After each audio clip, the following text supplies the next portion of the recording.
Centros Educativos para Maestros, nuestro módulo de estrategias y habilidades didácticas para la educación basada en competencias.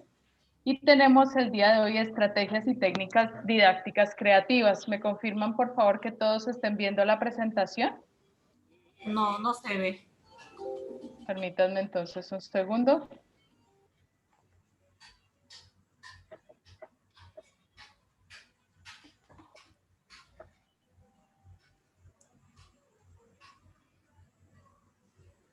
Listo.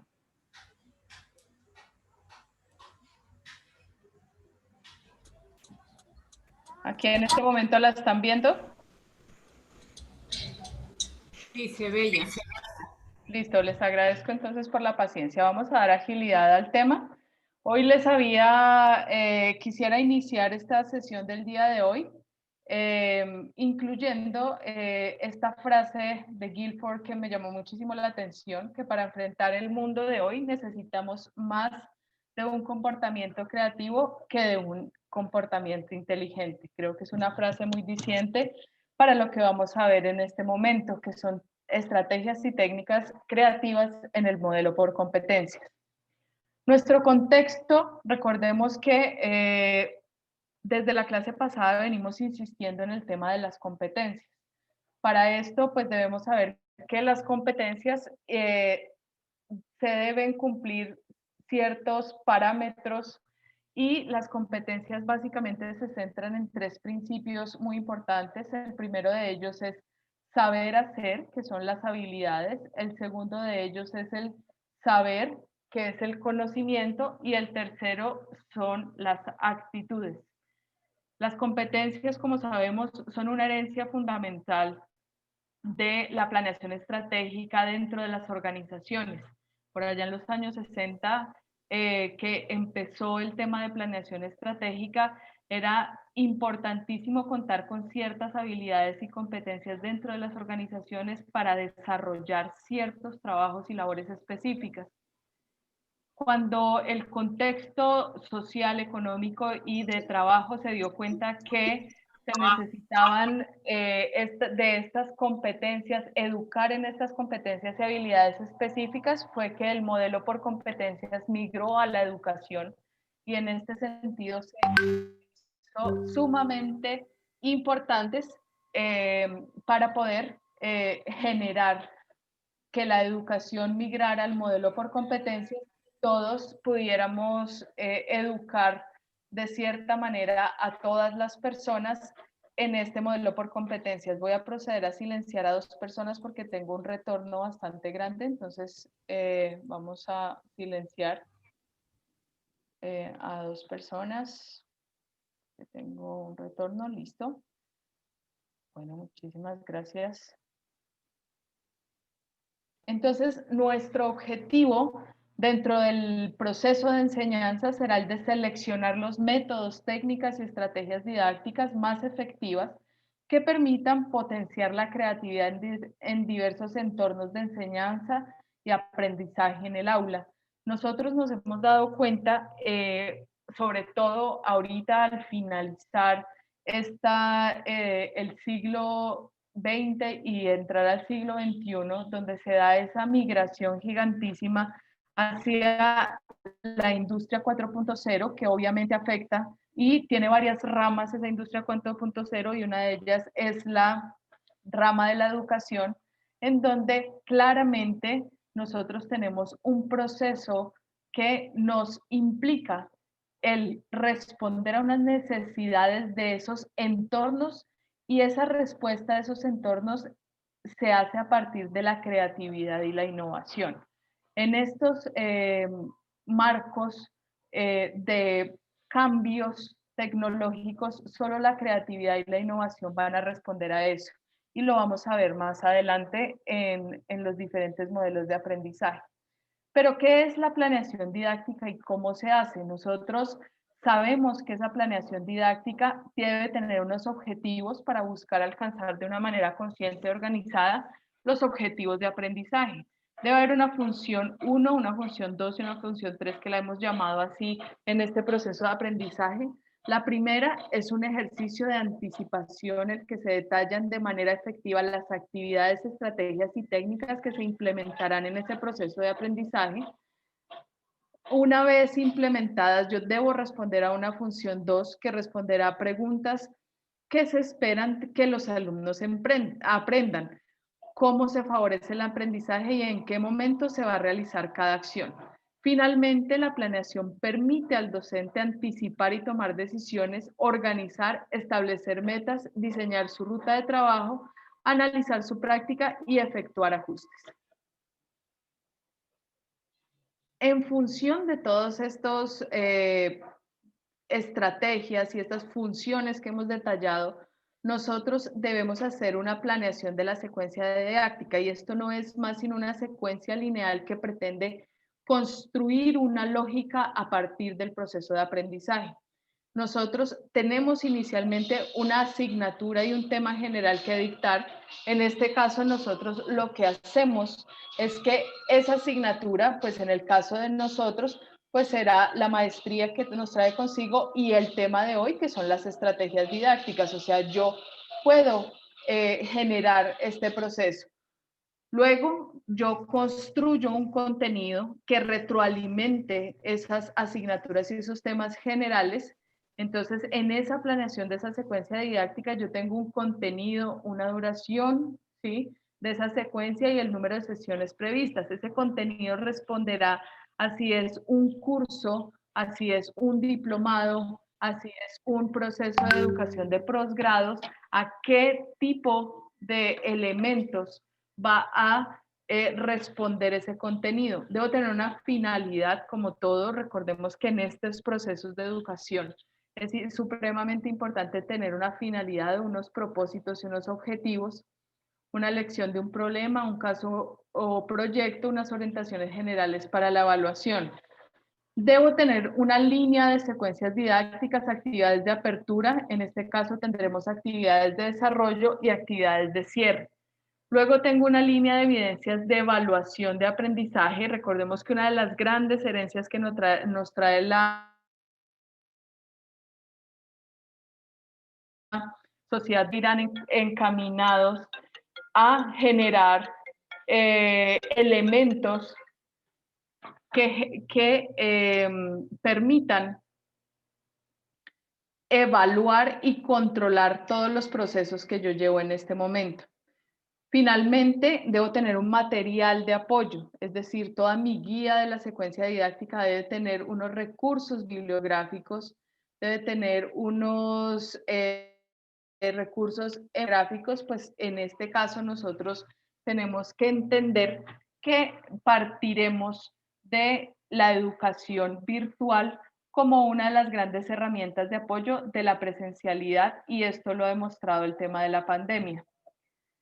Recordemos que siempre debo partir de una estrategia. Este es un tema que la administración de empresas nos ha traído y es generar una estrategia sobre la cual voy a trabajar. Mi estrategia será hacer talleres, mi estrategia será generar unas lecturas que llamen la atención, etcétera. Y a partir de ahí yo fijo unas técnicas, unas actividades y unas metas. Si mi estrategia para que mis alumnos aprendan será la del taller, pues yo vincularé ciertas técnicas y ciertas actividades que me permitan generar esos procesos de aprendizaje para finalmente cumplir mis metas. Mis metas serán esos objetivos generales, despertar en el estudiante el conocimiento científico de la investigación, etcétera. Eso puede ser un objetivo. Permitir que el estudiante genere habilidades en el manejo de herramientas virtuales, en entornos virtuales de aprendizaje, y a partir de ahí mi taller estará enfocado a esa meta específica a través de actividades que yo le pondré de manera secuencial, ver videos, investigar tutoriales de Moodle, por ejemplo, si mi caso y mi meta será que ellos aprendan procesos de aprendizaje virtual, etcétera. Vamos a ver ejemplo por ejemplo. Vamos a tomar cada uno de estos elementos de la planeación didáctica y vamos a desglosarlos cada uno de ellos. Por ejemplo, mi objetivo, así no sea en el tema de educación, vamos a tomar un objetivo general para ilustrar este proceso de aprendizaje. Mi objetivo será gozar de excelente salud. Mi estrategia, obviamente, cómo voy a lograr ese objetivo será una alimentación saludable y llevar una vida activa. Luego tendré unas técnicas, ¿sí? Que pues abajo tenemos tener un seguro médico, un health insurance o contratar un servicio de ambulancias. Aquí en Colombia hay uno muy famoso que se llama EMI, que llegan a tu casa como servicio domiciliario.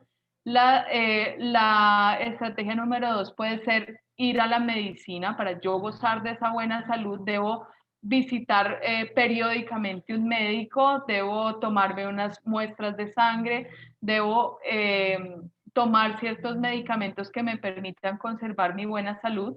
Finalmente, tengo una estrategia 3, que será la de confiar en métodos rápidos o milagrosos, que es totalmente diferente a las otras dos estrategias que hemos visto. Esta pues ya será curanderos, asisto a personas que leen el tarot y que me dicen exactamente qué es lo que tengo, o yerbateros para que curen mis dolencias, y pues esas son las diferentes técnicas a las que yo estaré accediendo.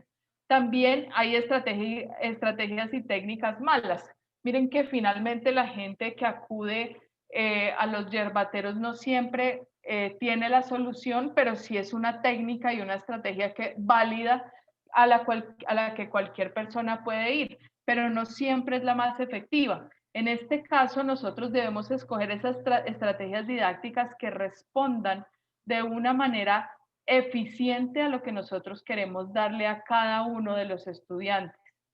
Entonces, ¿qué son esas estrategias didácticas? Son los procedimientos o conjunto de ellos por los cuales se organizan de forma consciente las acciones para construir y lograr metas previstas e imprevistas en el proceso de enseñanza y aprendizaje, adaptándose a las necesidades de los participantes de manera significativa. Las técnicas, entonces, ¿qué serían las técnicas? Allá vimos que usar pastillas, tomarse los medicamentos, asistir a los laboratorios médicos, pero en este caso serían los diferentes medios y recursos que se adaptan para determinados momentos de aprendizaje y que se utilizan para cumplir con la función pedagógica. Las técnicas recogen las innumerables situaciones que el profesor desarrolla para estimular el aprendizaje, en el recurso particular de la que se vale el docente para llevar a efectos de los propósitos planeados desde la estrategia. Ahora, ¿qué son las actividades? Entonces ya tenemos qué son las estrategias, ya tenemos qué son las técnicas, pero necesitamos definir las actividades y las metas. Recordemos que teníamos 4 elementos fundamentales en el proceso de planeación didáctica. El primero, voy a ir resumiendo para que cada uno de ustedes tenga el proceso claro. Entonces, nuestro primer elemento será las estrategias, el segundo será las técnicas, luego serán las actividades y finalmente las metas. Las actividades son nada más que el conjunto de operaciones y tareas específicas que facilitan la ejecución de dicha técnica. ¿Cuál es la relación entre cada uno de estos elementos?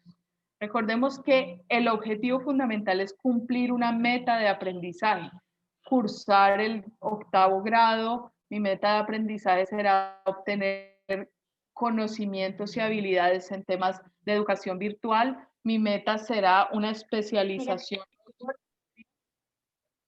¿Aló? ¿Alguien me está hablando por ahí? Cumplir una maestría, etcétera. Pero estas relaciones entre estos elementos son dinámicas. ¿Qué quiere decir esto? Que esas relaciones entre cada uno de estos elementos generan un movimiento específico y ese movimiento no es nada más que la educación. Entonces, la estrategia, por ejemplo, será un aprendizaje colaborativo. Mi estrategia, la que voy a usar, será aprendizaje colaborativo, es decir, todos los estudiantes van a realizar trabajos de manera conjunta. ¿Cuál será la técnica? Estudio de casos y debate, porque si sabemos que vamos a manejar procesos de aprendizaje entre diferentes grupos de personas, pues esto llevará a cabo esa técnica.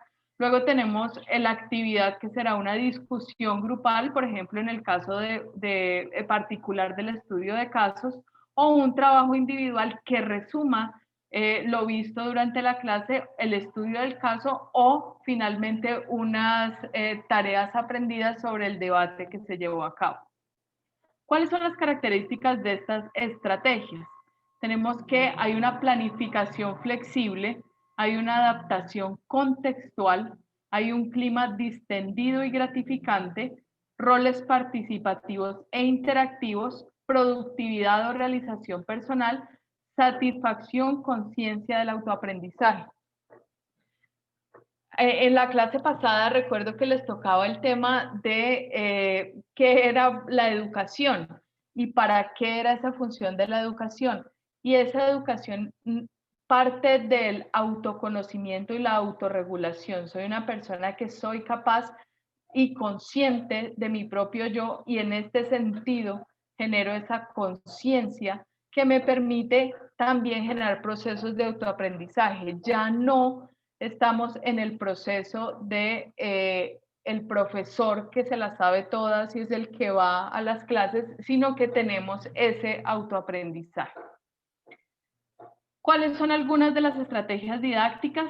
Mantener la atención y favorecer la práctica, la retención, la obtención de información relevante, promover una enseñanza situada, ayudar a organizar la información nueva por aprender, integrar conocimientos previos y la nueva información por aprender, activar y usar los conocimientos previos y generar expectativas apropiadas en los alumnos.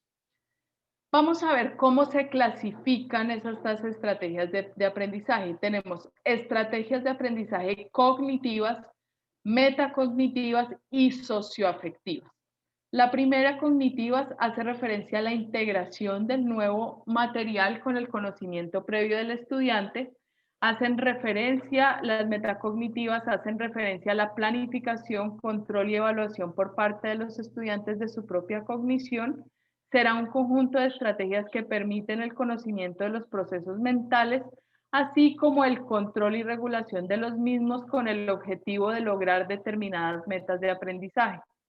Las socioafectivas serán una serie de estrategias de apoyo que incluyen diferentes tipos de recursos que contribuyen a que la resolución de la tarea se lleve a buen término. Tienen como finalidad sensibilizar al estudiante con lo que va a aprender y esta sensibilización hacia el aprendizaje integra tres ámbitos: la motivación, las actitudes y el afecto. Las estrategias didácticas incluirán dos temas muy importantes y aquí es donde vamos a ver los diferentes tipos de estrategias que se están usando ahorita en temas de aprendizaje. Unas incluirán pues estrategias de enseñanza que se refieren propiamente al docente y estrategias de aprendizaje que están referidas al estudiante.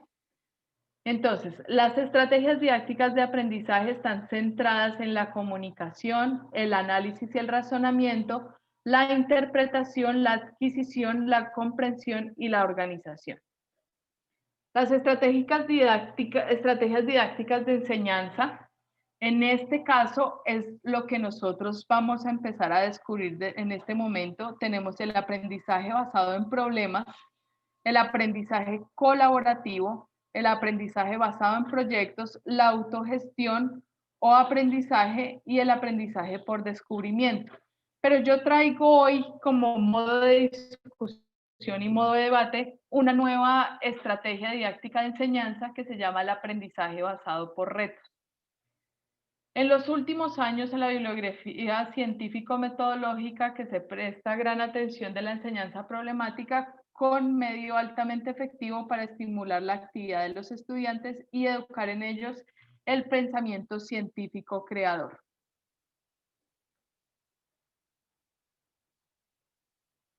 La enseñanza problemática, perdón.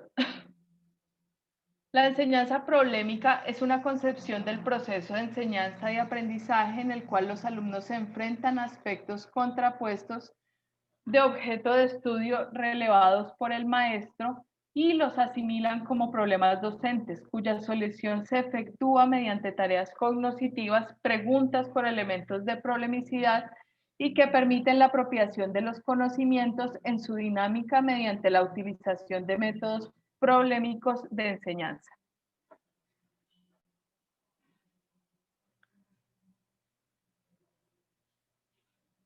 Entonces, una vez entendidas estas diferentes estrategias, tanto del docente como del alumno, debemos entender algo muy importante y es el proceso de enseñanza y aprendizaje. El proceso de enseñanza y aprendizaje, cuando hay una base en problemas, que es el aprendizaje basado en problemas, el profesor no comunica los conocimientos de forma acabada, sino de forma dinámica. Es decir, pretende lanzar preguntas y obtener respuestas. Plantea tareas que interesen a los alumnos y que los lleven a buscar vías y medios para su solución. El alumno adquiere nuevos conocimientos y además nuevos métodos de acción e investigación. La esencia de esta enseñanza problemática se fundamenta en el carácter contradictorio del conocimiento con el objetivo de que el estudiante como sujeto de aprendizaje asimile el método científico de pensamiento al reflejar y resolver estas contradicciones. Durante el proceso de enseñanza problemática son necesarias algunas condiciones.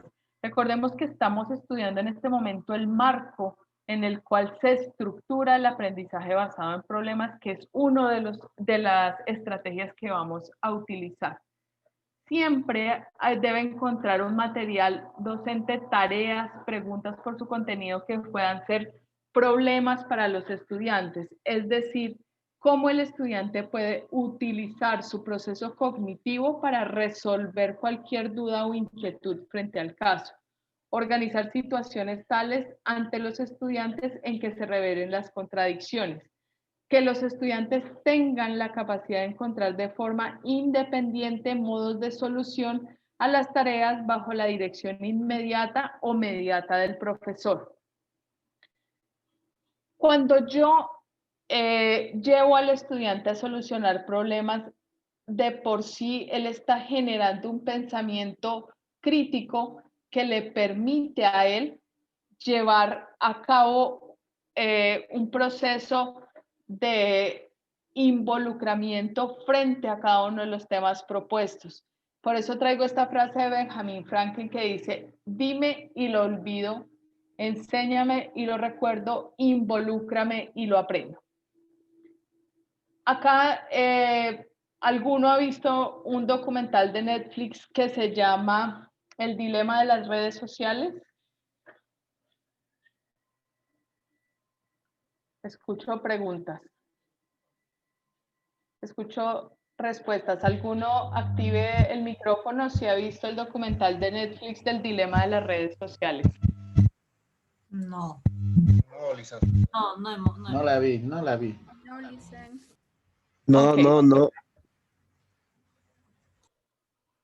Bueno, en este proceso voy a recomendarles a ustedes que si alguno de ustedes lo ha visto, pues lo comparta.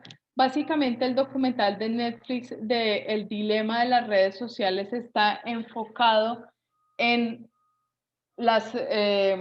los procesos derivados de los problemas tecnológicos de la ciberseguridad. Y básicamente nos está contando que cualquier persona tiene acceso a cualquier tipo de información, pero esta información será condicionada por los gustos o preferencias que las personas tienen en función de ciertos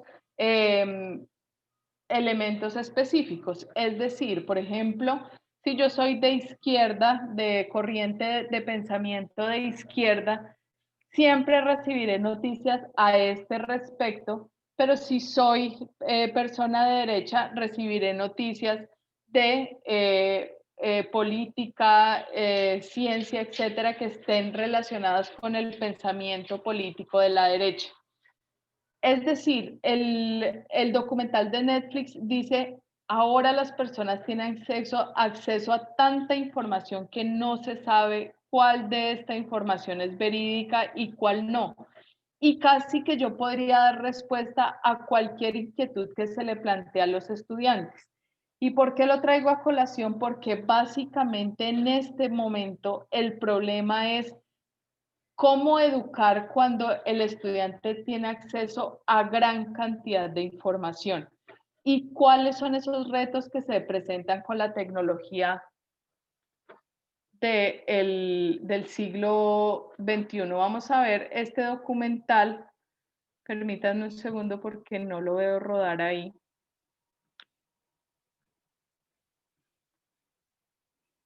Vamos a verlo un momento y ya vuelvo a conectarlos a todos. Lo voy a buscar en Netflix.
Should feel more like this.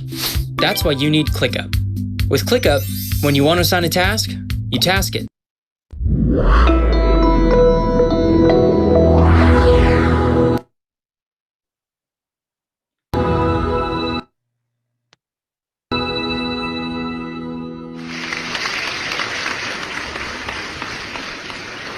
La industria 4.0 es comunicación.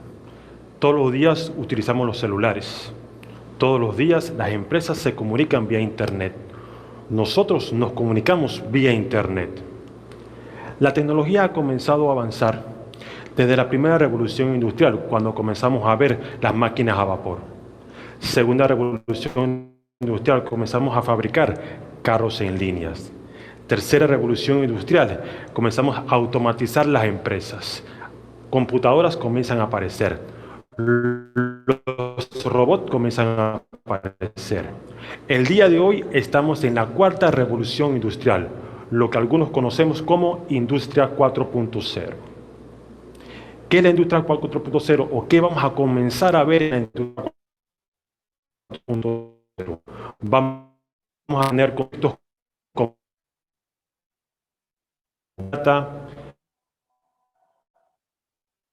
Internet de las cosas, seguridad.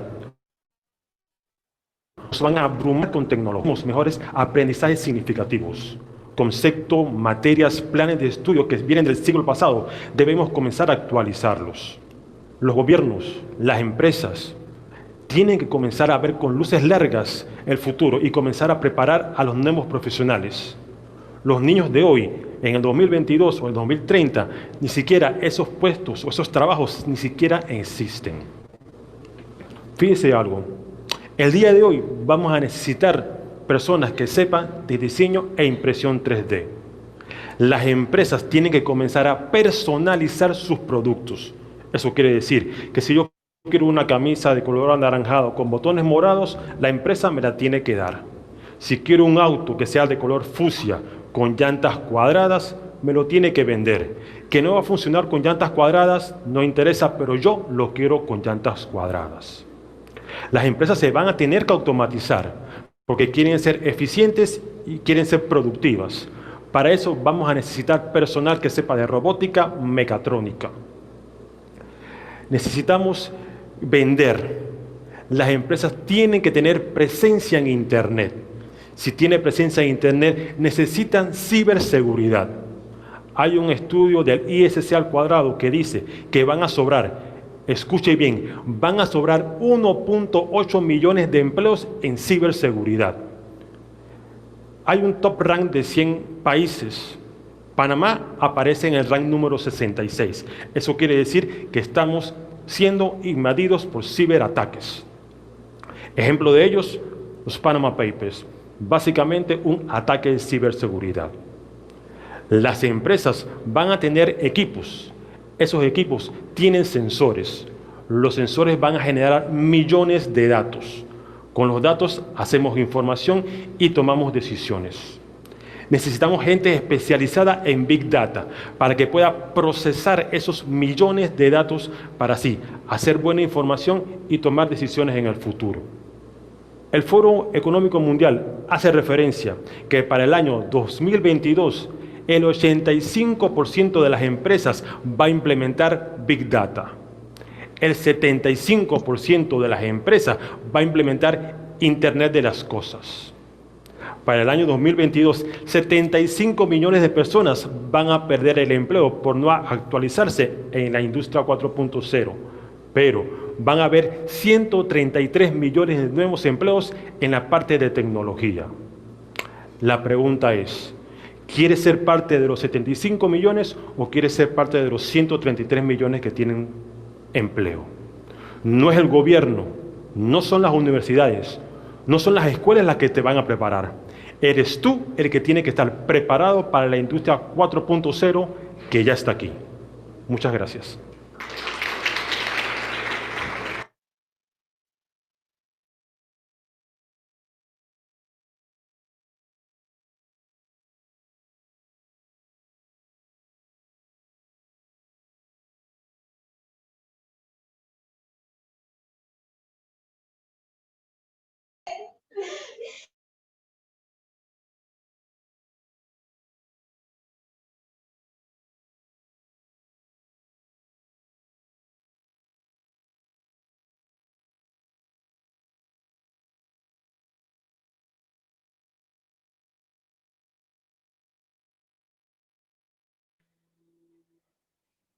Bueno, dando continuidad al tema, básicamente el profesor Abraham lo que nos estaba mostrando es que los grandes retos a los que nos llama la educación en este momento. Es importante entender que con la industria 4.0 ya la educación debe responder a ese entorno directo sobre el cual se están generando esos desafíos supremamente grandes en función de la tecnología. El día de ayer, por ejemplo, estamos elaborando un curso de seguridad y salud en el trabajo para una universidad y veía que OSHAS, esta empresa supremamente grande que delimita las certificaciones internacionales en función de la seguridad, en este momento plantea retos gigantescos en función de la tecnología.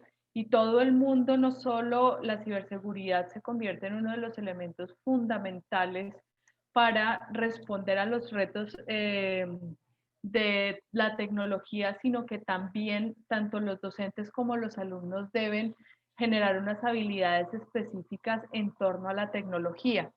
Y esto solo se puede lograr a través de la práctica, es decir, tenemos que despertar en los alumnos esas habilidades esenciales que hacen que los cambios tecnológicos sean apropiados de una manera directa, pero a través de procesos prácticos, es decir, esa enseñanza en donde yo daba única y exclusivamente teoría. Recuerden que la semana pasada estuvimos hablando de cómo la palabra pedagogo llegó a esa función y a enmarcarse en ese contexto de una cosmovisión supremamente grande, y es que básicamente el pedagogo era la persona, el esclavo que acompañaba a todos estos estudiantes que iban al liceo, pero era el esclavo que le dictaba valores. ¿Hay alguien en el chat? Ok. El audio es deficiente en este momento. ¿Me escuchan mejor? Entonces, ese pedagogo que era la persona que educaba en valores, y finalmente uno de los grandes principios en la educación primero fue educar en valores y crear una conciencia a partir de la lectura, de ese pensamiento etéreo, científico, etcétera. Ahora la educación se basa más en la técnica y en poder despertar en las personas esas habilidades que cambien los procesos de los entornos económicos. Aquí traigo un cuadro que es supremamente diciente y es con cada una de las revoluciones industriales, desde la primera revolución industrial, cómo ha cambiado esa educación. Nosotros ya vamos en la cuarta revolución industrial, que es de lo que nos hablaba el profesor Abraham, que es la educación 4.0, pero ¿qué ha sucedido con la educación para responder a esos retos específicos en cada una de las revoluciones industriales? La educación 1.0, que era una enseñanza en una sola dirección, se centraba en la evaluación a través de exámenes y en los trabajos individuales, es decir, el protagonista del aula era el docente. Luego teníamos una educación 2.0, que era una enseñanza bidireccional, que en nuestros países latinoamericanos se vio a partir de la participación del estudiante dentro de la clase magistral. Es decir, el estudiante antiguamente tenía la presencialidad del docente dentro del aula, pero era fe de ratas, mejor dicho, era fe lo que él pudiera decir y compartir. Pero en este sentido, esa educación bidireccional ya empezó a tener una participación del alumno, donde era de suma importancia esta interacción entre pares. O sea, yo pregunto, tú me respondes, me retroalimentas, y esto es lo que se conoce como acompañamiento y seguimiento. La educación 3.0, que se empezó a ver con el auge de la tecnología a finales y a principios de este siglo XXI, a finales del siglo XX, es la que fomenta la tecnología, es decir, esa irrupción de la digitalidad de la información, estimula competencias para la creación del contenido. Pero ¿cuál es la educación que nosotros debemos darle respuesta en este momento? Es esa procesos de autonomía en donde cada uno escoge qué hacer de su vida, qué hacer de su proceso de aprendizaje, y construye esos currículos a partir de ciertos elementos de gusto que le permiten direccionar completamente el proceso educativo y cognitivo. ¿Alguien quiere participar? Por ahí activaron un micrófono. Entonces, recordemos que el desafío más grande es generar esas habilidades tecnológicas. Cuando uno ve, por ejemplo, cómo afecta, por ejemplo, la prospectiva dentro de los procesos educativos, es decir, esa anticipación, la prospectiva no es más sino esa certeza del futuro y la acción frente al futuro. Esa prospectiva, cómo afecta la educación, y es que a través de esos avances caóticos yo tengo que dar una respuesta inmediata a cada uno de esos avances, y la educación tendrá que responder de la misma forma en que y de la rapidez en que está avanzando el mundo a esos cambios que está teniendo la humanidad y el entorno.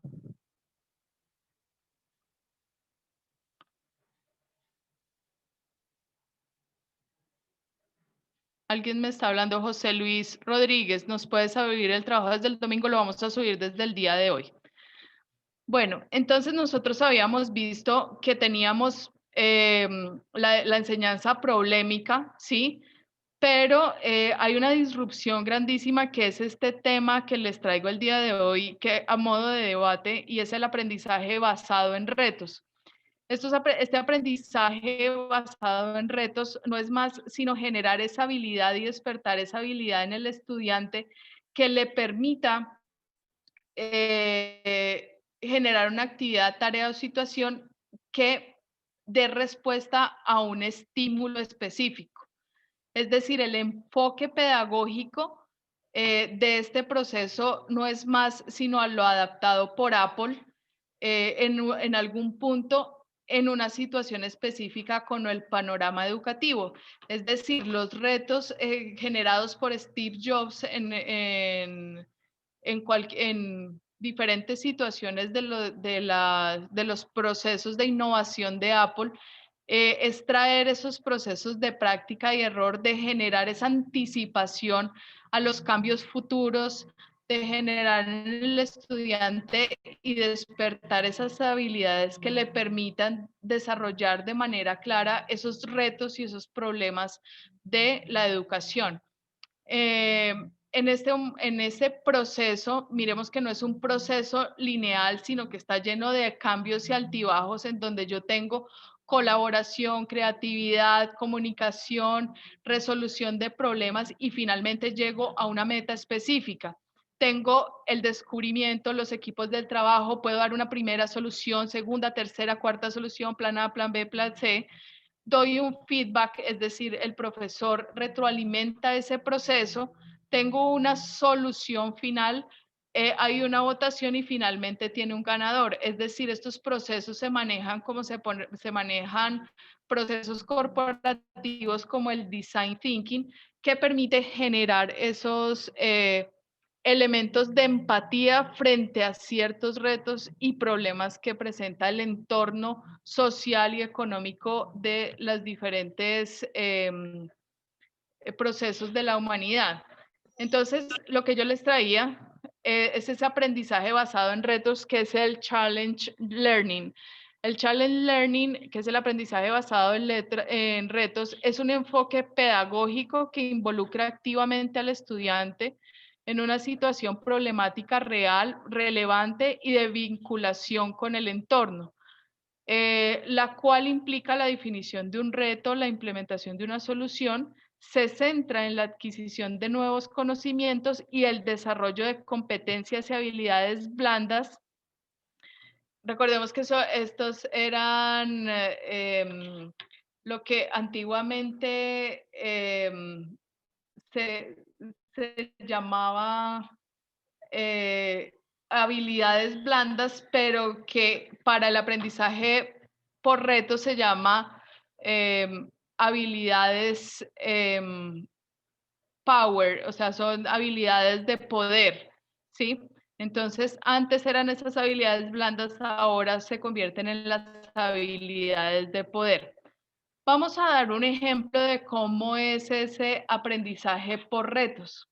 Y recordemos tener siempre el tema de que ya no son esas soft skills, que son esas habilidades blandas, sino que el estudiante ya tiene habilidades de poder, es decir, es capaz de desarrollar un talento oculto que solo será capaz de resolver ese pedagogo. En este punto nosotros tenemos en verde, vamos a ver todas las actividades que realizaría el docente en el aula de clases, y en azul las actividades que realizaría el alumno en el aula de clases. En este caso nosotros tenemos una idea general, es decir, vamos a partir de una idea que aportan los estudiantes dentro del aula de clases, que será en este caso la sostenibilidad. Recordemos que este aprendizaje basado en retos, al igual que lo hacía Apple y diferentes empresas como IDEO en Estados Unidos, tienen un grupo interdisciplinario en donde trabajan sobre una idea específica que lanza el propio grupo. Entonces, ese grupo de trabajo, en el caso de Apple, como todos lo sabemos, que uno de los procesos de innovación más grandes que ha tenido la humanidad en este momento es el iPod. Ellos lo que hicieron fue decir cómo la música puede ser llevada a todas partes. Obviamente esto ya está superado inmensamente por las plataformas de música, pero en este caso lo que hicieron ellos y empresas como IDEO en Estados Unidos, que hace Silicon Valley, es que toman un problema específico del entorno y tratan de darle soluciones. En este caso, por ejemplo, la sostenibilidad, tenemos la sostenibilidad en el uso del agua, que sería la pregunta esencial, es decir, dentro del grupo de trabajo lo ponen.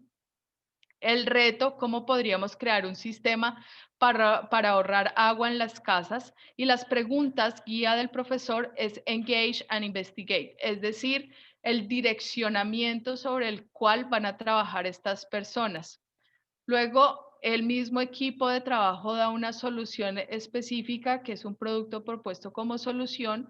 Luego tenemos una evaluación que se centra en evaluar un proceso específico, y finalmente el docente, desde esos conocimientos previos y realmente lo que va a evaluar acá, no será si la propuesta es viable, etcétera, sino el proceso y la metodología que utilizó el equipo de trabajo para llegar a una meta específica. Por eso es que es tan importante. No es necesario que el docente tenga unas cualidades específicas en todos los temas, sino que el direccionamiento metodológico es el que tiene que tener el docente. Hay unas preguntas detonadoras, como en todos estos temas del aprendizaje basado en problemas y en basado en retos, y es, por ejemplo, qué cantidad de agua se malgasta a diario en el hogar, qué consumo se produce cuando lavamos las manos, los dientes y cerramos el grifo, qué efecto tiene en nuestro entorno cercano el desperdicio del agua, y en el mundo en general se podría utilizar la robótica para ayudar a reducir la pérdida de nuestro entorno cercano. Es decir, miren el marco en el que estamos desarrollando la educación a través del aprendizaje basado en retos. ¿Cuál es el reto más grande en este momento? Pues el reto más grande es la innovación. Ahora tenemos otras estrategias de aprendizaje, como lo vimos, estrategias de enseñanza, perdón, como lo habíamos visto en un comienzo, que tenemos estrategias de aprendizaje y estrategias de enseñanza. En este caso, ya vimos el aprendizaje basado en proyectos. Vamos a ver el aprendizaje basado en retos. Ahora vamos a ver el aprendizaje basado en proyectos.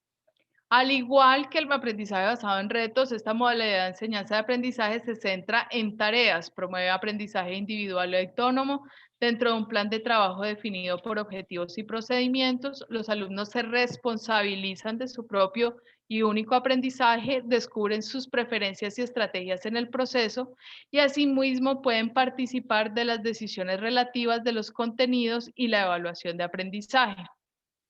Tenemos diferentes pasos dentro. Ya habíamos visto ese proceso lineal lleno de altibajos que nos daba el aprendizaje basado en retos, es decir, siempre iba en una línea que permitía llegar a una meta. A diferencia del aprendizaje basado en retos, el aprendizaje basado en proyectos tiene un proceso cíclico, es decir, yo empiezo de una planeación de un proyecto, tengo unas metas específicas, busco resultados esperados en los alumnos, hago preguntas guías, hago subpreguntas y actividades potenciales, genero productos dentro del aula de clase, genero actividades de aprendizaje. Ya vimos varios ejemplos de diferentes actividades de aprendizajes, talleres, foros de discusión, etcétera, lo que vimos en un comienzo. Luego tenemos un apoyo instruccional que es mediado por el docente. Tenemos un ambiente de aprendizaje que fomenta esas ideas y la resolución de dichos problemas. Identificamos recursos, pero a diferencia del aprendizaje basado en retos, en este aprendizaje basado en proyectos, volvemos a esa planeación del proyecto, es decir, siempre hay una mejora continua en el proceso. ¿Cuáles son los beneficios de utilizar el aprendizaje basado en proyectos? Es integrar las actividades teóricas y prácticas de la profesión, ubicar al alumno en el centro de su aprendizaje, formar sus propias representaciones de temáticas y situaciones complejas, determinar aspectos de contenido que encajen con sus propias habilidades e intereses, trabajar en temáticas actuales que son relevantes y de interés local, bosquejar el contenido con la experiencia diaria. Acá nosotros, recordemos que con la sociedad del conocimiento, nosotros, las teorías están enfocadas a potencializar los diferentes hemisferios cerebrales. En este caso, yo tengo que despertar los 7 tipos de inteligencia que hay y detectar cómo mis alumnos pueden lograr generar esos procesos de aprendizaje. Permítanme un segundo. Esperen que están sonando el celular acá. Bueno, entonces en este sentido, el poder detectar esas habilidades e intereses propios tanto de manera particular como de cada uno de los integrantes del equipo de trabajo será el reto fundamental del docente. Recordemos que todo esto nosotros empezamos a hablar desde un comienzo que la creatividad y la innovación era lo que iban a determinar los procesos de educación. Permítanme un segundo.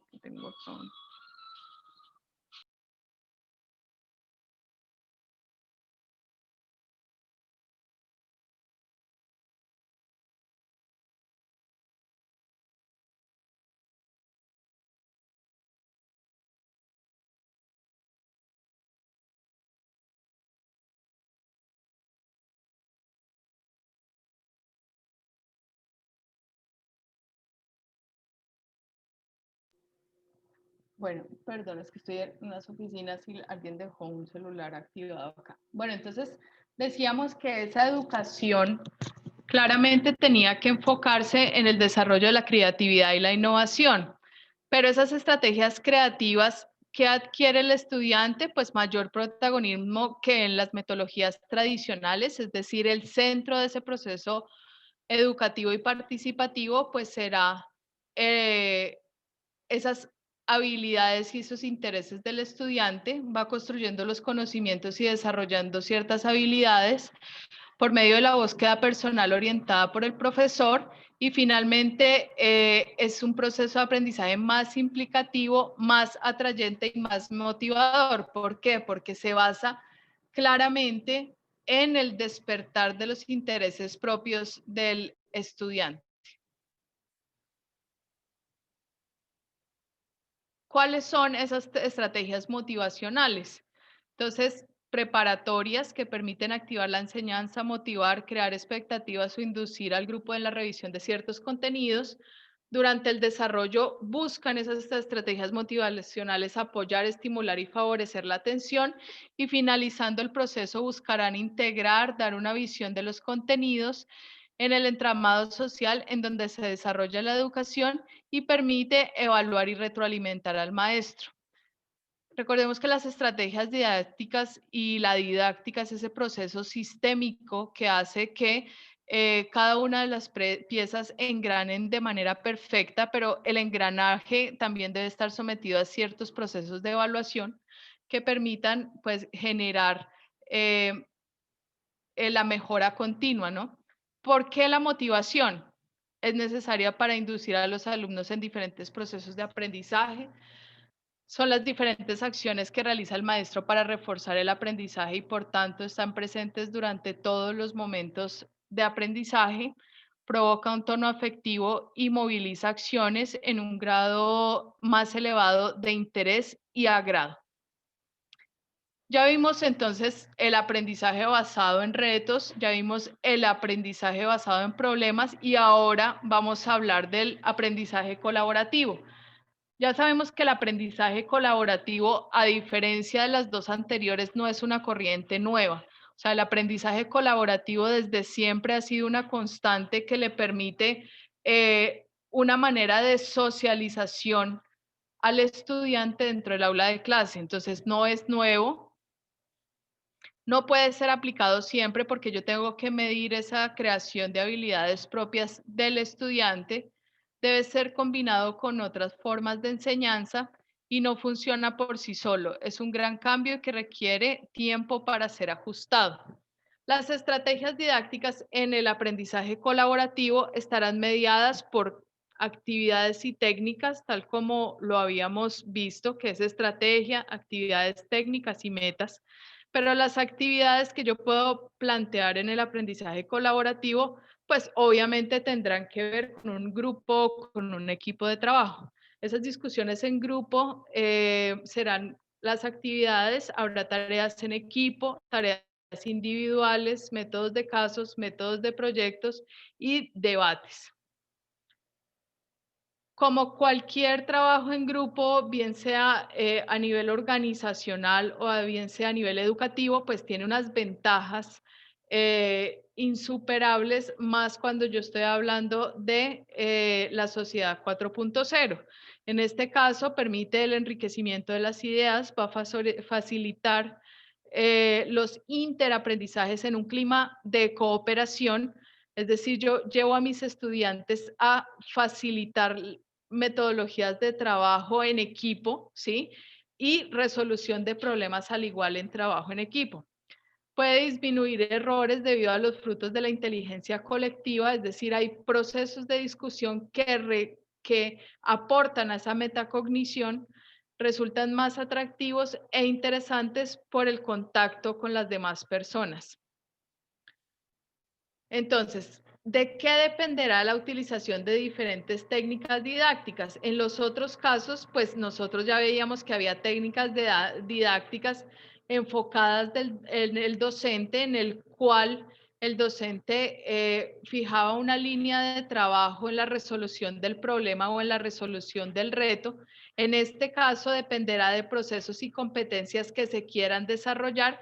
En este caso, por ejemplo, habilidades comunicativas, habilidades de trabajo en equipo, de las características de los estudiantes, si es un equipo altamente eficiente, si es un equipo que tiene unas habilidades propias de discusión, colaboración, si logran un engranaje perfecto, etcétera, y del enfoque teórico que se tenga del programa educativo.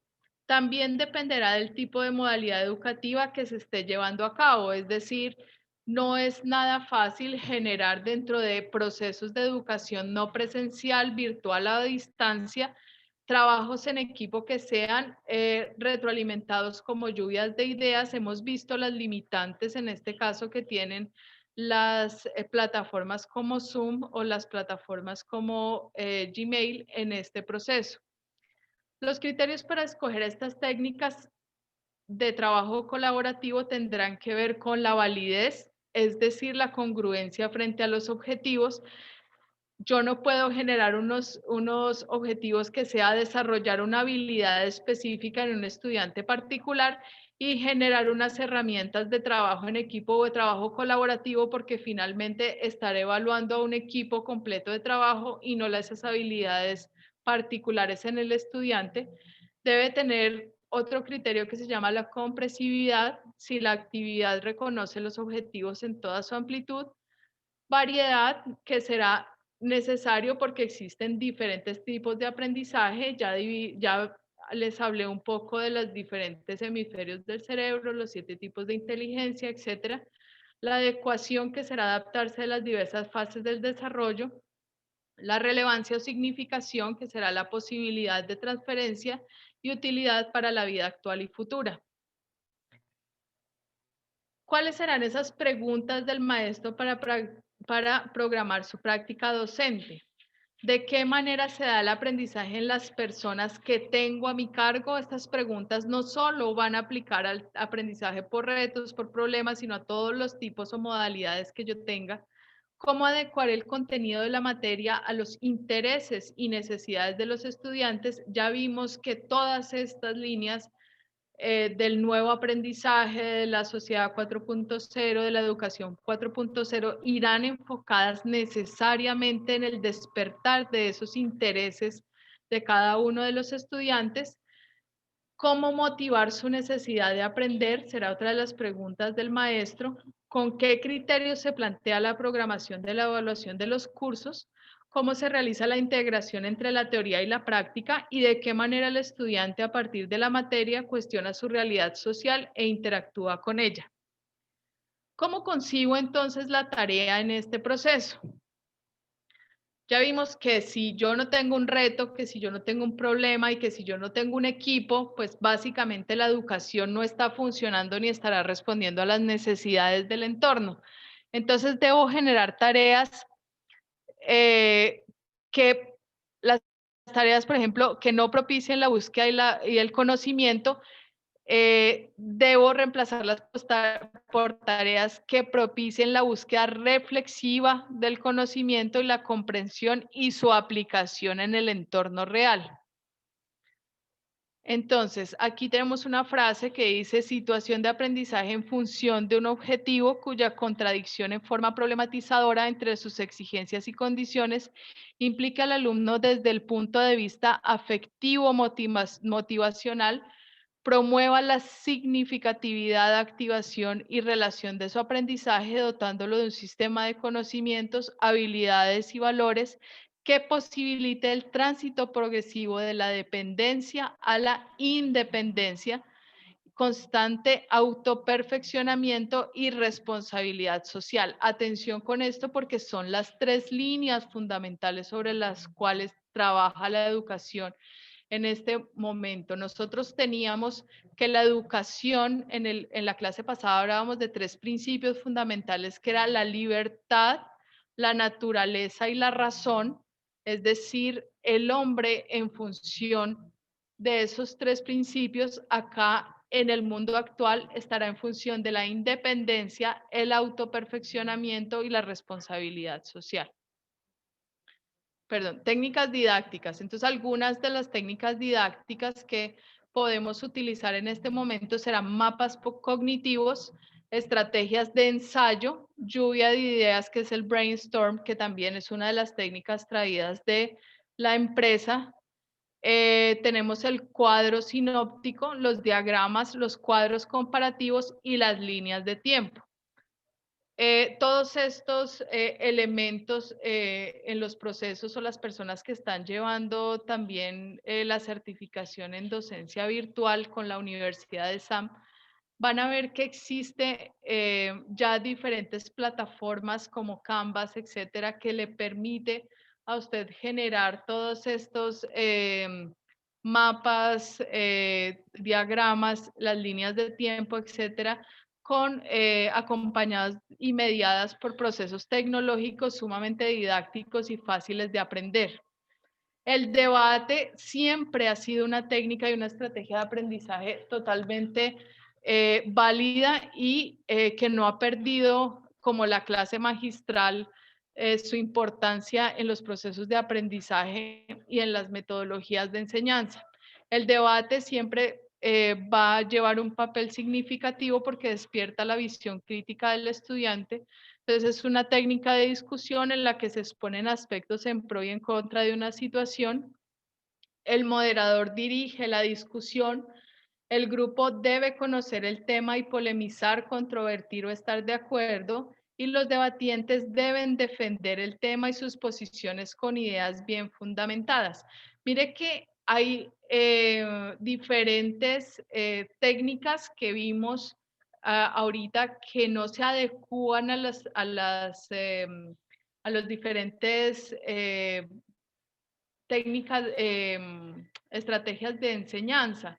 Es decir, el aprendizaje basado por retos no son los mismos que el trabajo colaborativo, etcétera, pero mire que el debate se retroalimenta y es totalmente válido como estrategia didáctica en cada uno de los, como técnica didáctica en cada uno de los diferentes tipos de aprendizaje. Es decir, para yo efectuar un reto con un equipo de trabajo o para desarrollar un problema, siempre debo tener un docente mediador que direccione de manera adecuada el pensamiento de cada uno de los estudiantes. Otra de las técnicas que tenemos es el simposio, que es de mucha utilidad cuando se trata de obtener información, profundizar conocimientos sobre un tema o dar un enfoque multidisciplinario. Cada miembro del equipo de expertos en un tema determinado desarrolla uno a uno y a continuación del otro un aspecto diferente de la misma cuestión. El simposio ahorita también está en estrategias virtuales. Muchas de las personas que dictan clase virtual hemos utilizado el simposio invitando a un panelista, invitando a un conferencista dentro de los procesos de aprendizaje en Zoom que permita retroalimentar el tema. Tenemos la mesa redonda, que se caracteriza porque un grupo de expertos intercambia opiniones diversas sobre un mismo tema y exponen esas ideas sucesivamente ante un auditorio, aclara información según los diferentes puntos de vista expuestos. En la mesa redonda también intervienen un moderador, 3 o 4 participantes invitados o el auditorio. En la mesa redonda la ventaja es que el moderador ya no es el docente, sino que dentro de esa mesa redonda yo puedo jugar a diferentes roles con los estudiantes y promover entre ellos esos temas de discusión en el proceso. El moderador organiza la discusión entre los invitados, cede la palabra, hace un resumen final y agradece a todos por su participación.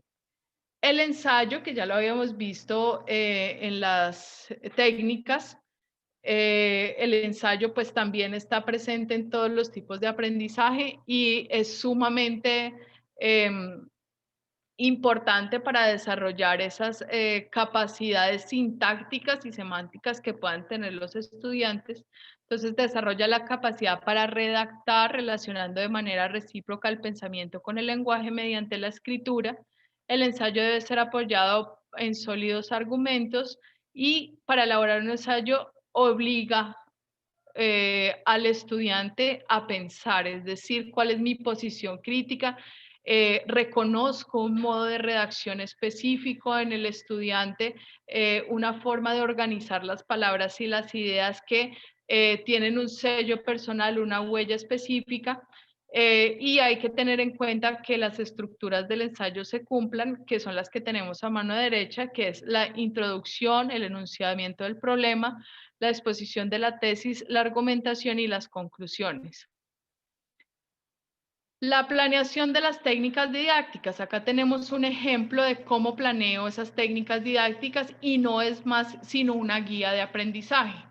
Es decir, esa planeación de las técnicas didácticas debe ser una guía de aprendizaje dentro de cada uno de los módulos de los estudiantes. Tenemos el nombre del curso, la asignatura o programa, el semestre que se imparte, curso de educación básica, primaria, secundaria, etcétera, el número de alumnos que me da un marco específico para tener una curva de calificación, un tema de contenido que revisará con las técnicas, un momento en el que se aplicarán esas técnicas y el nombre de esas técnicas que voy a usar. Ya dijimos el ensayo, el simposio, el debate, la mesa redonda, etcétera.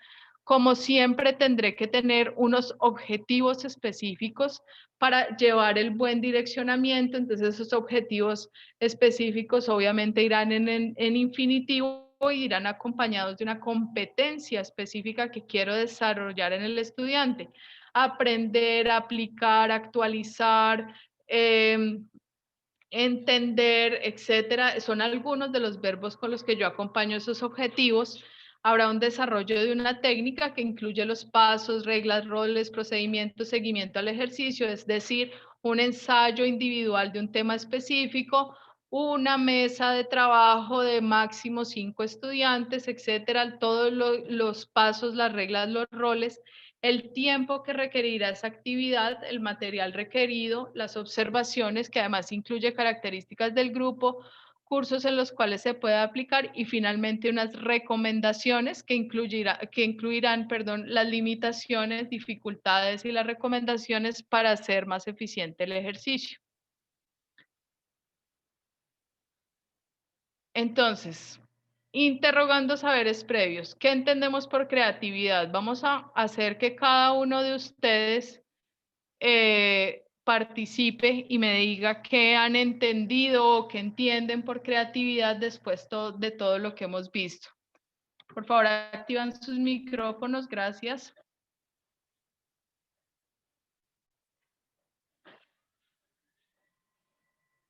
Alguien que active el micrófono y me diga. No hay nadie. Podemos decir que la creatividad es parte de innovación. Sí, ¿qué más? Es una aplicación de todas las potencialidades de una persona, de un individuo. Sí. Fabio, muy bien. Fernando. Bueno, yo lo puedo entender como creatividad porque yo soy profesor de artes plásticas, a la capacidad de generar ideas. Eso yo lo mantendría. Ideas, también conceptos en la parte teórica, como también se puede ser lo que es en buscar un pensamiento original, que no sea copia, que sea propio de uno mismo. Eso para mí es creatividad. Auténtico, entonces, ¿no? Sí, Fabio. Miren que, espérame un segundo. ¿Cuál fue la última Hola, buenas persona que noches. participó? Hola, Olga, ¿cómo estás? Bueno, para mí capacidad es la facilidad de crear o innovar algo genuino. Sí. O sea, para ti, obviamente siempre va a haber implícito un tema de originalidad dentro del proceso creativo. Sí, doctor, eso es lo que pienso. Miren que Fernando, Doctora, sí, sigan. ¿Quién está? Patricia. sí, también Hola, es, Patricia. sí, también es pensar distinto, ¿no? O sea, Sí. tal vez hacer algo que es lo mismo, pero encontrar desde diferentes caminos, digamos, ¿no? Sí. Es decir, ese también puede ser es parte de la creatividad, ¿no? Es decir, se puede hacer lo mismo sin buscar, digamos, algo muy actual, digamos, tal vez hacer lo que todos hacen a diario, como hacemos en el trabajo docente, digamos, ¿no? Avanzamos los mismos contenidos, todo, pero cada maestro encuentra caminos distintos, ¿no? Para llegar a su objetivo. Esa también puede ser una actividad creadora, ¿no? Creativa. Vale, Patricia, muchas gracias. Gracias a todos por la participación. ¿Quién Estas más? actividades, Claudia? perdón, Sí. estas actividades creativas tienen que ser a la vez útiles Sí. para el diario vivir. O sea, que tiene que ser parte de la vida, útil para la vida, ¿no? Sí. Sí, claramente deben responder a un entorno y a una necesidad, ¿no? Hay una cosa que se llama el paradigma entre la creatividad y la innovación, y ese paradigma está claramente definido por algo que nos decía Fernando, y es que la creatividad en sí es la capacidad de generar ideas, pero la innovación es la capacidad de traducir esas ideas en realidad. Es decir, la diferencia y el paradigma entre la creatividad es que yo puedo ser una persona inmensamente creativa, o sea, genero ideas y tengo esa capacidad de generar ideas constantemente, pero el innovador es la persona que es capaz de poner esas ideas en la práctica y en el mercado real. Ahí es cuando la creatividad empieza a responder directamente al entorno, y estos conceptos que les estoy dando es lo que habla el manual de Oslo. En ese punto en el que esa creatividad genera ese elemento detonador y se vuelve productiva para responder a las necesidades del entorno, es que la creatividad se hace necesaria en los procesos productivos y económicos. Es decir, no es suficiente esa capacidad de generar ideas, como nos decía Fernando, sino que yo debo llevar a los estudiantes a través de todo este aprendizaje por retos, problemas, etcétera, a tratar de plasmar esas ideas en la realidad. Yo acá cuando hablo de creatividad e innovación cuento una historia, y es la persona creativa. Yo creo que como buen país latinoamericano, en Bolivia también pasa, y es la abuelita que siempre ve el potencial en alguno de sus nietos. Y entonces llega y le dice: este niño es supremamente creativo, mire cómo dibuja de bonito, mírelo, ese va a ser un científico, ese va a ser la persona más importante de nuestra familia, etcétera. Y cuando pasan los 40 años, esa persona creativa sigue viviendo con la abuelita. Es decir, parece irónico y pues un poco fatalista este ejemplo, pero básicamente si esa persona creativa no es capaz de traducir esas ideas en realidad, jamás será un innovador que le permita emprender o sacar su negocio adelante. Es decir, la capacidad creativa debe ir acompañada de una cosa muy importante, y es de la fuerza innovadora. Entonces acá es donde vemos el siguiente paradigma, y es la inteligencia, la creatividad y el talento. que son cosas totalmente diferentes. No necesariamente la inteligencia está concebida como la capacidad de solucionar problemas, la creatividad como la capacidad de generar ideas y el talento es esa capacidad subjetiva que tienen las personas de generar una habilidad específica. Entonces, miren cómo se va rompiendo todos esos paradigmas que ninguna de las palabras son lo mismo. Usualmente ahora cuando entra la sociedad de 4.0, todo el mundo habla a la par de creatividad e innovación y básicamente no es lo mismo. ¿Cómo podemos identificar los niveles de creatividad que posee el docente en su acto profesional? Señores docentes, ¿cómo vamos a identificar los niveles de creatividad que posee el docente en su acto profesional? Escucho. ¿Quién quiere participar?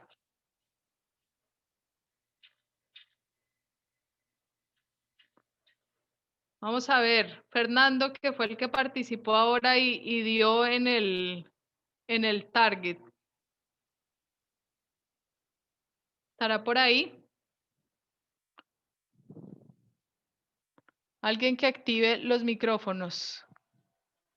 ¿Cómo podemos identificar los niveles de creatividad que posee un docente en el acto profesional?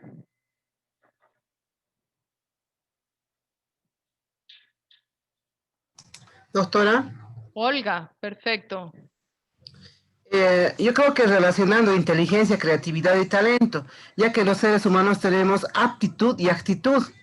En la actitud tenemos que ver con todo lo que tiene que ver nuestra predisposición, la responsabilidad, y en la parte de la aptitud, ¿para qué somos aptos? Ahí entraría el talento. Podemos ser profesionales teóricos solamente y carecer de esa innovación o creatividad, ¿no? Entonces, sí, no es determinante siempre que sea inteligente a responder un examen al 100%. Tal vez si se mete en un problema no lo puedes resolver porque le falta creatividad. Entonces, como docente, claro, tenemos que lograr concatenar inteligencia, creatividad y talento. Ese es yo pienso así, ¿no, doctora? Muy bien, Olga, muy bien porque has logrado juntar las dos últimas pues las dos últimas frases, sí, y los dos últimos conocimientos adquiridos en función de lo que realmente tiene que tener el docente. Soledad. Doctora, buenas noches. Buenas noches, desde Soledad. Mi punto de vista, respondiendo a la pregunta,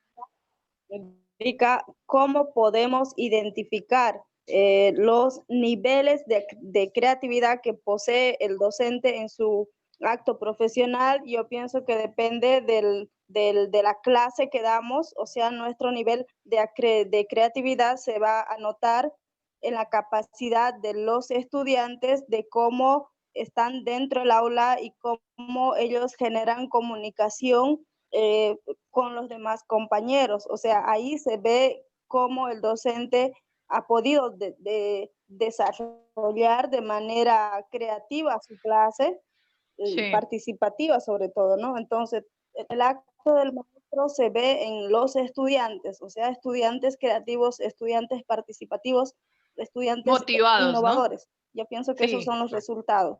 Gracias. Doctora. Sí, Jerko. Motivados. Perfecto. Gracias. Doctora, yo quiero irme más o menos a esa dirección con la profe que me ha ido antecediendo. Soledad. Porque, sí. Exactamente. Porque el tema de creatividad juega un papel muy importante en el rol del maestro, ¿no? Primeramente, de cómo llegar, ya que hemos ido leyendo lo que es el tema de los principios, ¿no?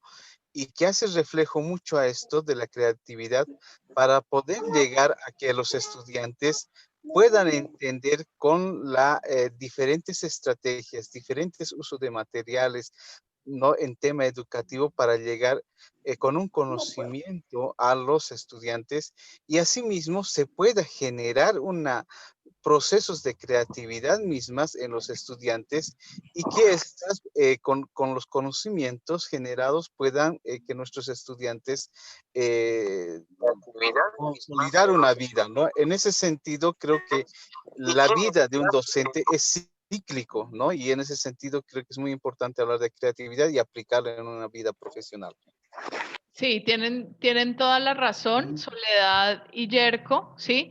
En el tema que yo creo que cómo se identifican esos niveles de creatividad, creo que el receptor más importante y el crítico más grande pues será el estudiante, ¿no?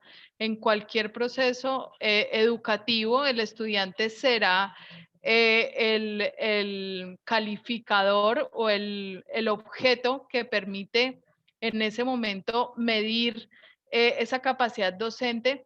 Y esto es algo que dijo Soledad clarísimo, y es que lo que hablamos anteriormente, y es que en esa motivación y esa conexión de los estudiantes con todas las actividades, permitirán que esos docentes sean altamente creativos.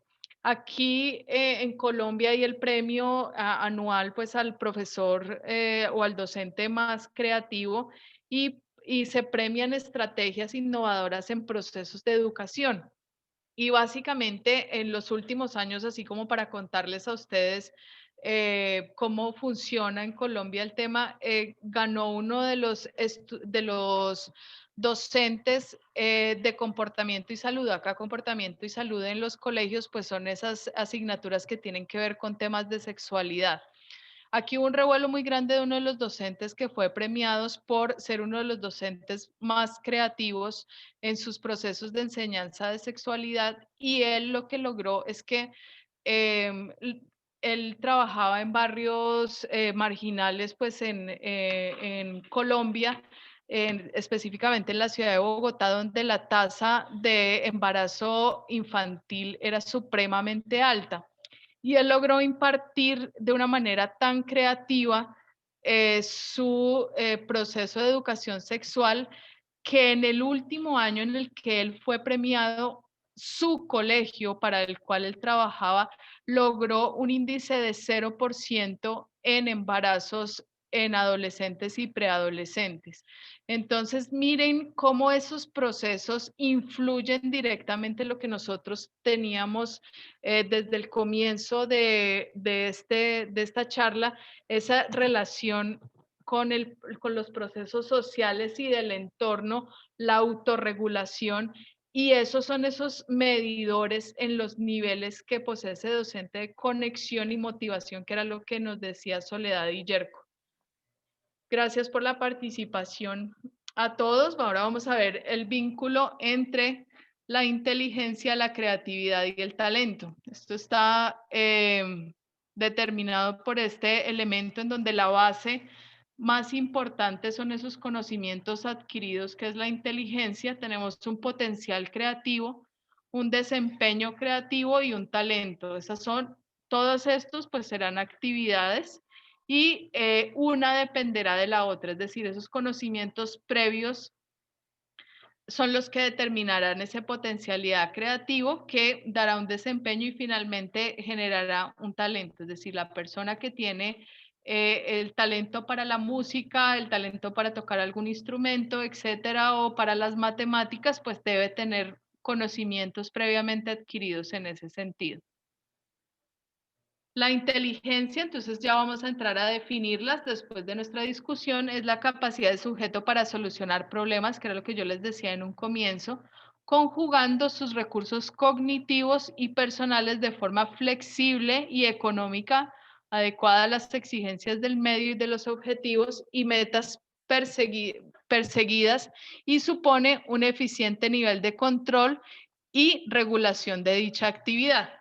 La creatividad es el proceso de la personalidad mediante el cual la persona produce o construye otros procesos, ideas, elementos nuevos y originales. Miren que ninguno estaba errado, porque todos dieron un pedacito de esta definición, en dependencia de su situación social y de desarrollo.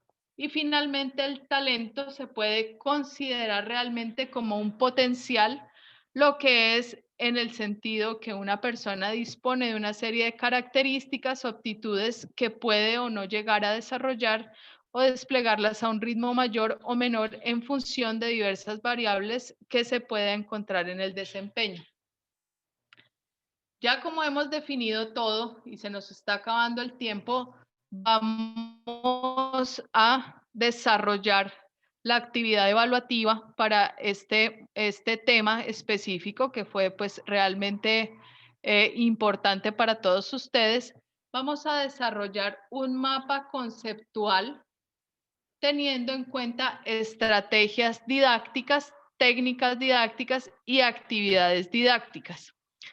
Para ello debe tener en cuenta los siguientes aspectos, es decir, jerarquización. Responden a una pregunta de enfoque, es decir, sobre qué voy a hacer en mi proceso de enseñanza, es decir, voy a enseñar sobre multiplicación.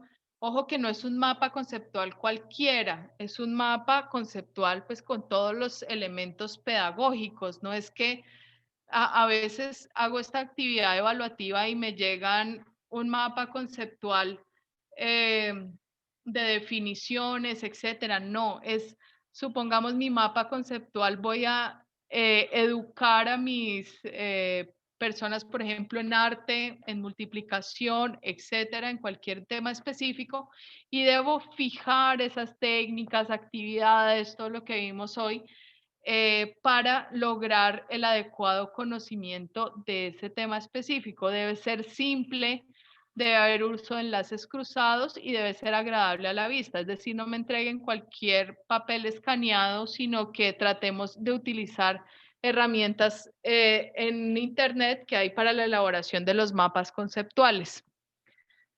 La idea, como les decía, es aprovechar todo el conocimiento visto hoy, qué estrategias didácticas de enseñanza y aprendizaje vamos a utilizar, cuáles serán esas técnicas por medio de las cuales yo voy a ver, por ejemplo, la multiplicación, la división o el arte, que serán totalmente diferentes, ¿sí? Si yo voy a estudiar pues de derecho romano, pues obligatoriamente tengo que tener una metodología de estudio que me permita despertar la capacidad crítica, hacer un ensayo, etcétera, y esas actividades son las que yo meto en mi mapa conceptual. ¿Preguntas?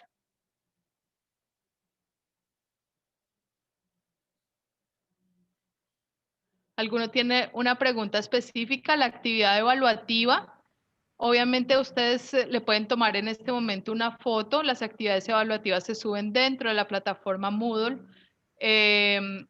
y pues ustedes tendrán la posibilidad, como la persona que me escribió en el chat, de poder realizarlas este fin de semana.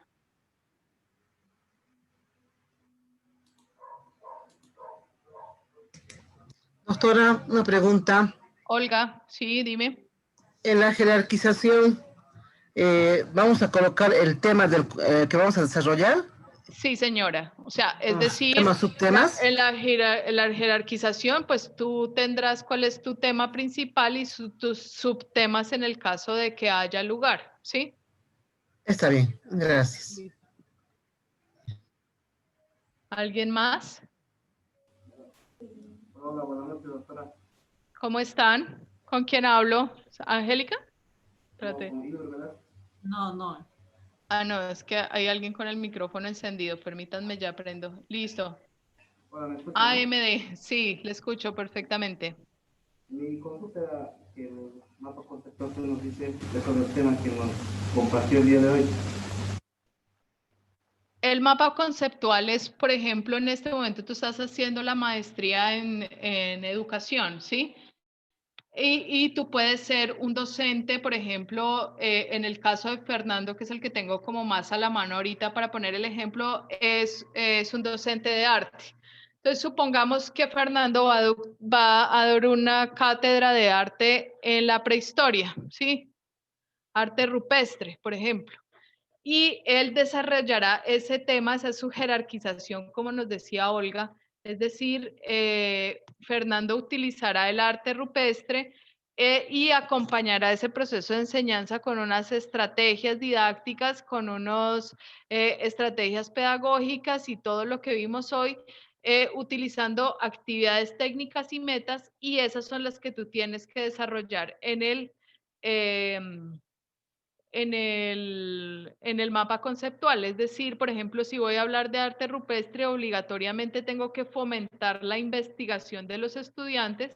Una de las técnicas utilizadas podría ser el ensayo. en donde si fomento la investigación, el estudiante ya tendrá esas habilidades y capacidades cognitivas para desarrollar una visión crítica sobre el arte rupestre y podría decir que mi subtema en ese caso de jerarquización es la influencia del arte rupestre en futuros procesos artísticos latinoamericanos y ese ensayo es el que va a desarrollar el alumno, que pues será mi técnica de aprendizaje. Es decir, tú puedes escoger el tema que quieras, pero lo importante es que tengas claro que hay un tema específico, unas estrategias que deben estar delimitadas en el mapa conceptual, unas actividades, unas técnicas y finalmente pues unas metas que lograrás en ese proceso de aprendizaje, ¿sí?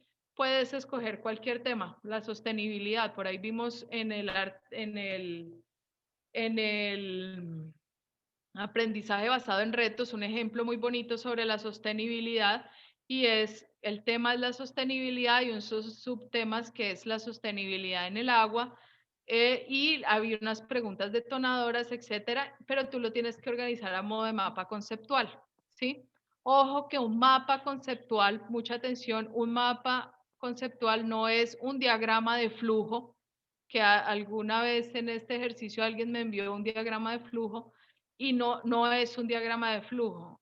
O sea, el diagrama de flujos tiene una secuencia lógica de actividades a desarrollar, ¿sí? Estos son actividades que se complementan unas a otras para lograr unos objetivos específicos. Es decir, cumple, no cumple, eso no, eso es un flujograma, un diagrama de flujo. Esto es un mapa conceptual que me permite a mí entender si realmente tienen claro la finalidad de cada una de las estrategias didácticas que deben aplicar. ¿Entendido? Sí, doctora, gracias por la aclaración. Perfecto. Muchas gracias. ¿Alguien más tiene alguna pregunta? Les agradezco, voy agradeciéndoles a todos por su participación. Hoy tenemos casi la totalidad de personas. ¿Sí? Fabio. Sí, la actividad, la práctica puede ser en PowerPoint o en Word, Sí. indistintamente.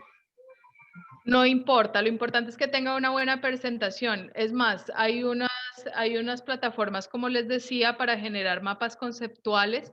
Pueden utilizar esas plataformas, hacerlo en Word, lo importante es que tenga una buena presentación. Hay personas que no se les facilita y lo que hacen es que lo hacen a mano, por eso la importancia de aprender esas técnicas para desarrollar trabajos en computador, ¿no?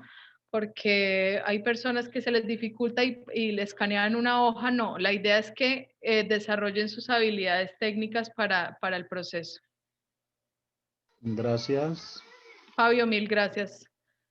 Doctora, una consulta. Por ejemplo, hay un programa, ¿no? Synapse Tools, que hace este tipo de mapas conceptuales y se genera en imagen. ¿Ese es válido? Es doctora? válido, sí. O sea, yo no necesito ni editarlo ni nada, sino básicamente entender que ustedes entendieron, pues valga la redundancia, sí, que ustedes apropiaron adecuadamente el conocimiento visto hoy en la conferencia. Gracias. Bueno, ¿alguien más tiene una duda adicional? Aprovechen para despejar las dudas. Les voy presentando excusas por el impasse presentado al comienzo de la clase, pero pues se solucionó quitando la cámara, entonces pues hoy no me vieron. Entonces, lastimosamente, o prendía la cámara o teníamos charla y básicamente era poder compartir con ustedes el conocimiento del tema número 2 y agradezco a todos por su participación. Por favor, que nos faciliten las diapositivas lo antes posible. Sí, la presentación ya está en proceso de ser subida a la plataforma Moodle y con muchísimo gusto vamos a compartir con ustedes las diapositivas del día de hoy para que ustedes puedan tener el conocimiento de la clase. Muchas gracias. Gracias, licenciada. Bueno, Fabio. Gracias, doctora. Buenas noches. Bueno, muchísimas gracias a todos. Un abrazo desde Colombia. Muchas gracias a todos por la participación. Nos vemos en un futuro y durante las clases. Si alguno tiene alguna pregunta, mi correo electrónico es ctorosalas@hotmail.com, @gmail. Entonces voy a colocarlo en el chat grupal. Licenciada Carolina, de todos modos ya está usted agregada al grupo de WhatsApp Claro. Sí, de todas maneras ya estamos en el grupo. Cualquier duda que tengan, yo con mucho gusto recibo chats. Si alguno me dice, tengo dudas sobre mi mapa conceptual, quiere revisarlo antes de subirlo a la plataforma, con muchísimo gusto estamos a su disposición. Gracias, licenciada Carolina, gracias a todos por su participación y nos reunimos el próximo martes a las 7 de la noche. Muchas gracias. Muchísimas gracias a todos los que están en este momento. Mil gracias, Georgina. Hasta luego. Raúl, Olga, todos los que participaron, Angélica. Vale, muchas gracias a todos. Un abrazo. Que pasen buena noche. Hasta luego. Buenas noches, hasta luego. Hasta luego.